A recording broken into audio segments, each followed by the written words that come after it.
serpent, le monsieur il attrape. Et si Vincent Robineau attrape ces tricoréiers, c'est pour les remettre en liberté.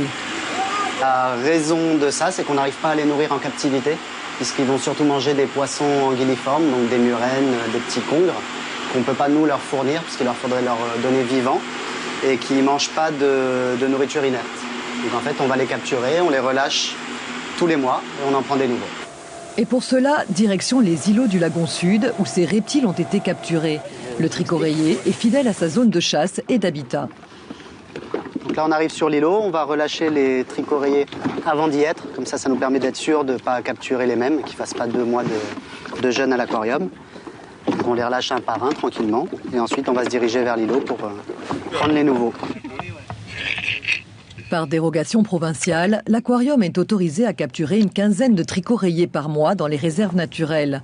L'équipe ne met que quelques minutes à dénicher les premiers spécimens. Ah voilà. Attends, on a plusieurs.